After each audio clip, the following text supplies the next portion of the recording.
হাসিনাকে বাংলাদেশে পাঠাতে মোদির প্রতি আহ্বান ওআইসি। এরপর জেনে দিব ভারতের উপর আরো শুল্ক আরোপের ট্রাম্পে।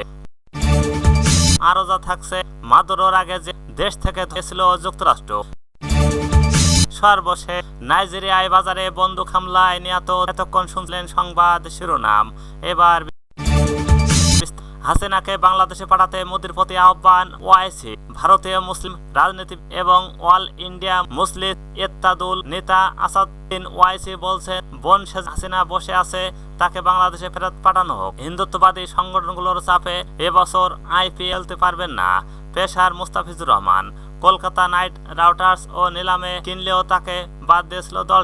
ঘটনার পরিপ্রেক্ষিতে বলেন ওআইসি। রোববার 4 জানুয়ারি এক অনুষ্ঠানে তিনি বলেন, তারা হিন্দুত্ববাদীরা মহারাষ্ট্র এবং বোম্বাইয়ের মানুষকে দেখো, আমরা এক বাংলাদেশি আরেকজন ফেরত পাঠান যে বোন সেজে বসে আছেন।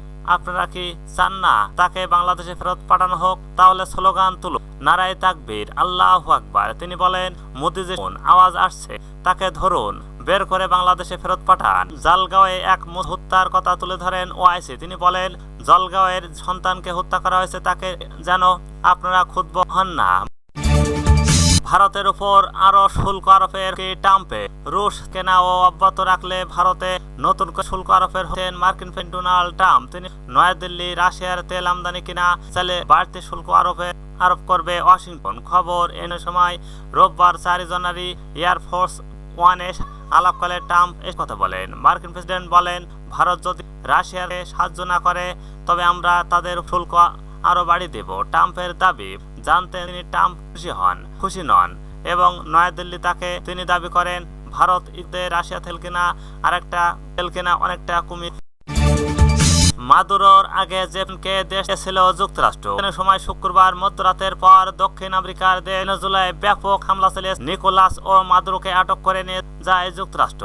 এরপর নতুন করে আলোচনায় ওঠে 36 বছর আগে যুক্তরাষ্ট্র চালানো আরেক হামলার খবর। সর্বশেষ 1989 সালে লাতিন আমেরিকার দেশ ও পানামায় সামরিক অভিযান চালিয়ে উৎখাত করা হয়েছিল দেশটির তৎকালীন প্রধান জেনারেল ম্যানুয়েল নোরিয়েগাকে।